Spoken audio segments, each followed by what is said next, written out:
Welcome back to iGaming for some more Generation Zero. The latest update, the Showdown update, brought with it a whole host of changes, but a lot of those were to crafting and base building. I've already covered some bits of the base building aspect, some of the negative stuff, but today we're going to look at some of the good stuff that has changed. Base building overhaul has seen a massive revamp in the way that it works, especially when it comes to actually defending and what you're defending now. Now it's changed where it happens in waves, and you can choose which type of wave you want to progress with. Similar to how it was beforehand when defending the truck, but things are a little bit different now. If you like this video and want to see more Generation Zero and survival content, make sure you subscribe to the channel, drop a like on the video, and drop a comment down below. Let me know what you think. Now let's jump in and have a look at some of the changes that we've seen so far. Now, if you are new to Generation Zero and you've picked it up in the winter sales before the game finally comes to an end towards the start of 2025, we've got one final update. But if you are new and you've not got round to the base assaults yet, now the map is split into several sections. Now each of these regions has its own region score, as you can see, region stats, threat level, active rivals, and resistance bases. So each one of these has so many bases, and these bases are activated by you basically going around destroying machines, rising the resistance score, pissing off the Phoenix, and then you'll have one of these. Now, these are resistance control points. You can take these over, and once you've taken them over, they will become blue like this, and then this is a resistance home base. Now, once you've gone to the resistance home base, they are dotted absolutely everywhere. You will come across this truck here. Now, once you've come across this truck here, this used to be the old base defense. You'd simply walk up to the radio, and instead of doing anything else, you'd just press a button, choose your wave, and that would be it. Now, things have changed quite a bit. Now, instead of defending the truck, what you need to do is defend one of the three new machine types, which are, as you can see at the top right there, this location has a drill available, and this location has a chemical lab available, and then up here we have another drill available, and then up here we have a furnace available. Now, these three items are new to the game. These items are basically what is used to harvest resources. And now, instead of defending the truck, you will be defending these. Now, there is a key thing to note here when it comes to those three separate things. The other two can come with just one on each base, whereas the drill, which gives you the phosphorus, comes with three. The drill gives you phosphorus, the chemical lab gives you ethanol, and then finally the furnace will give you any three materials such as refined tungsten, aluminium, and uranium. Now that is the hardest one to come across. But once you've got those ones, they are... uranium is something that you need for pretty much everything. So now the game has really forced you into doing the base defense, which is a bit of a shame. Now when it comes to building your base, unlike before, things have changed a little bit because you do need the new materials. As you can see there, we need this one, which you get from just the drill.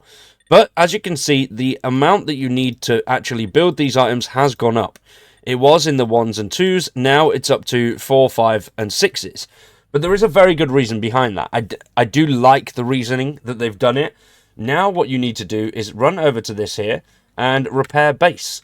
Once you've done that, you can do that every single round that you have. So when you are in a base defense and something gets destroyed, I wouldn't worry about rebuilding it, because if you rebuild it, you use those extra resources once again. Once you've used those resources again, they will not come back, so you don't get them back. Whereas if you just build your base in its entirety, if you fail, you can use this here, red toolbox, to rebuild your base. Once you've rebuilt your base, all of those things will come back, and you don't lose any materials at all.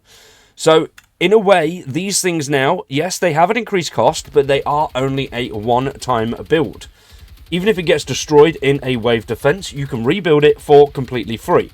So I do like that. I think that is a much better approach to base defense. You can actually build a really cool base out and not worry about losing everything on it and then losing all of your materials, which I think is quite cool. Now, as I mentioned, this truck is completely useless now. Beforehand, your whole goal was to board this truck up as much as humanly possible. Now, you don't really need to, because the machine's targeting will only go for one of the three things that you've placed on the map. So, the drill, the chemical furnace, or the actual furnace itself. If you've got one of those three active, that will be the only thing that the machines will focus on. They will not leave this, they won't go anywhere near it. this will be just something that's in the way. Now, when it comes to starting the new waves, instead of going to the truck like we had to previously, you want to come over to your drill, chemical station, or furnace.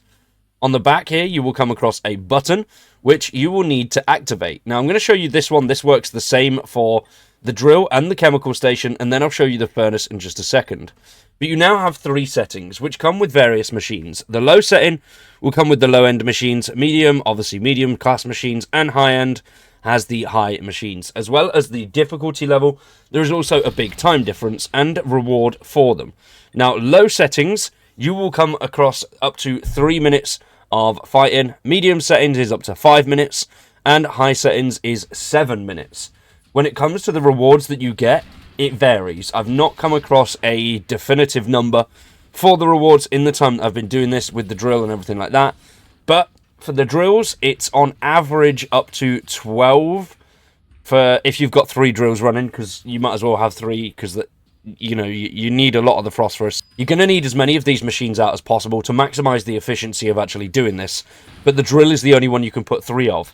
When it comes to the chemical station and the furnace, you can only put 1 of each down. Now, when it comes to the rewards, you are going to get a different amount. I've not come across a set amount, as I've just mentioned, but for low settings on the chemical station and the drill, you will come across anything from 3 to 12 of each of the resource, so phosphorus or ethanol. On medium, you come up to 24, and then on high, you can come up to 70. Now, that's with just the drill, though. So with ethanol and the chemical station, you can come up to 30, up to 24, and then obviously the 12. So it is a bit hit and miss. I've not got a definitive number, but I'd recommend starting on low settings, and it is definitely worth having all of these covered up. Now, when it comes to the furnace, it's a little bit different, because you need to actually put stuff in there. So you can put tungsten, aluminium, whatever it is, but you need to put 100 of it in there. Once that is in there, then you can start the mission itself. But as you can see, there's some other buttons which say overheating. So you do have to make sure you're staying on this thing and making sure it's not going to overheat. If it overheats, you lose all of the stuff that's in there. So you can't go too far away from this. If there are enemies around once you've activated it, most of them should clear off, so you don't need to worry about those guys. And the only things that will come in are the enemies that are located to the actual base defense. Anything else will disappear. But you can get all sorts. You can get the Soviet machines, you can get a bit of everything. This one I'd recommend covering more than the others, because you do lose out if you lose the actual mission itself. Now, you'll be able to hear it. It will make a noise when it's overheating, as you can see. And then it blows out the back end. Yeah, giggity. Now, out of all of them, I think this is my least favourite, because it's not just... They make them sound like these things were going to be something that was just more there, and if you want to take part in it, you can. But no, they are pretty much needed. You have to do these to get some of the resources. Now, every now and then as well, it's going to pop out some resources for you. So around about every minute or so, it will drop resources. So bear that in mind, and bear in mind that it will overheat. I can't put a timer on the overheating. I don't know when it happens. It just seems to be random. So don't go too far. You'll hear like a chiming noise or a rumbling when it is starting to overheat. Just make sure you keep it in view all the time, and then it will light up when it's overheating.